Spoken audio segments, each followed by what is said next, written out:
उपाध्याय जी, मैं आपके पास आऊंगा। शिवराज सिंह चौहान यहां से उम्मीदवार है और विधानसभा क्षेत्र है बुधनी।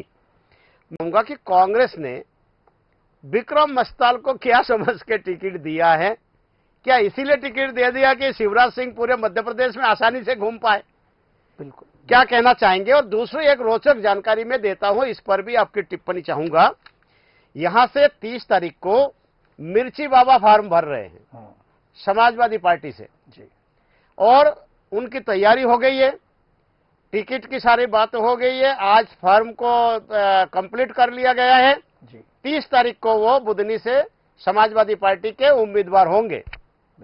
तो क्या कहना चाहेंगे, ये सीट कितना रोचक है और कितना जो है कुछ इसमें कहने के लिए, परिचर्चा के लिए कुछ बचा है? सर, एक छोटे से शेर से मैं इसकी शुरुआत करना चाहूंगा। जी जी, इरशाद। दोनों ही शोहरत पा गए इस जमाने में। हम तुम्हें आगे बढ़ाने में, तुम हमें आगे बढ़ाने में। हम तुम्हें जिताएंगे, तुम हमें जिताना। बिल्कुल। अगर भाजपा और कांग्रेस एक दूसरे को चुनौती देने की बात करती होती तो मुझे लगता है कि माननीय केंद्रीय मंत्री ज्योतिरादित्य सिंधिया जी को छिंदवाड़ा से चुनाव लड़ना था और माननीय दिग्विजय सिंह जी को बुधनी से चुनाव लड़ना था। लेकिन ये ऊपर मौसेरे भाइयों का आपस में इतना प्रेम है, इतना आत्मीयता है। जिस मुंबई का लड़का जो मुंबई में उसमें फिल्मों में, सीरियल में काम करता है, उसको दे दिया गया कि माननीय मुख्यमंत्री महोदय आप पूरे प्रदेश में बढ़िया काम करिए। और वो जो हारा था वहां पे भी आप देखिए, दूसरी जगह भी पूर्व मुख्यमंत्री जी के सामने भी उसको दे दिया गया है, जो सार्वजनिक रूप से उनसे प्रणाम करके आशीर्वाद ले रहा है कि आप भी पूरे प्रदेश में काम करिए, चिंता करने की जरूरत नहीं है।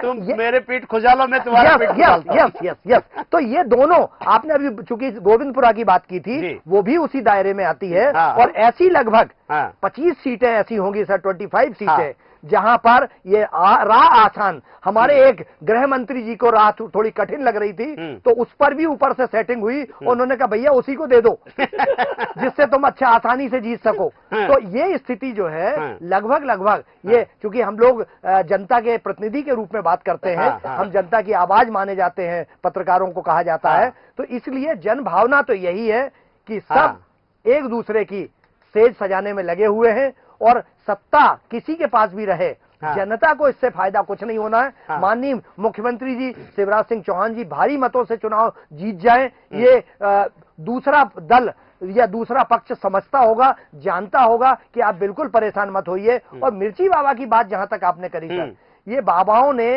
इसके पहले कंप्यूटर बाबा जी आए थे आपको याद होगा, कंप्यूटर ये सारे लोग भाई जो धर्म का कार्य कर रहे हैं, आपको राजनीति से क्या लेना देना है?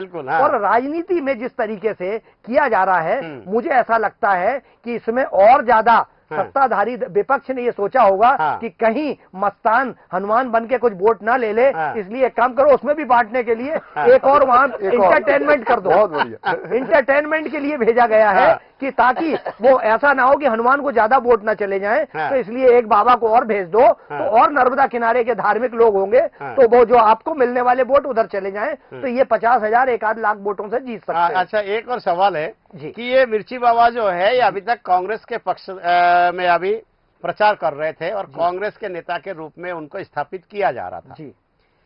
तो अब ये कांग्रेस को भी छोड़ दिए, कांग्रेस छोड़ के अब समाजवादी पार्टी में चले गए, तो ऐसी स्थिति में कांग्रेस को कितनी मिर्ची लगेगी?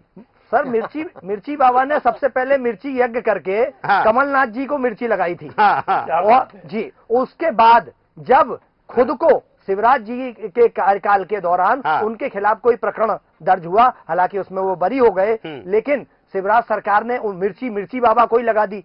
और वो जब लंबे समय तक वो कृष्ण जी की जन्मस्थली में रहे और वहां से जब छूट के आए, तो उन्होंने उस मिर्ची का बदला लेने के लिए अपने आप को, ये सब लोग स्थापित करना चाहते हैं, अपने आप को देश भर में चर्चा कराना चाहते हैं। और मेरे ख्याल से यह सिर्फ एंटरटेनमेंट का एक जरिया है। हम और आप चर्चा कर रहे हैं और इसीलिए बाकी ऐसे लोगों का कहीं कोई बहुत ज्यादा अस्तित्व मौजूद नहीं होता है। चलिए, ऐसे लोगों का कोई अस्तित्व नहीं है और आज का परिचर्चा हम यही समाप्त करते हैं। कल फिर इसके आगे के जो विधानसभा है उस पर चर्चा करेंगे और बताएंगे कहाँ की स्थिति क्या है, कहाँ पर समीकरण क्या बन रहा है।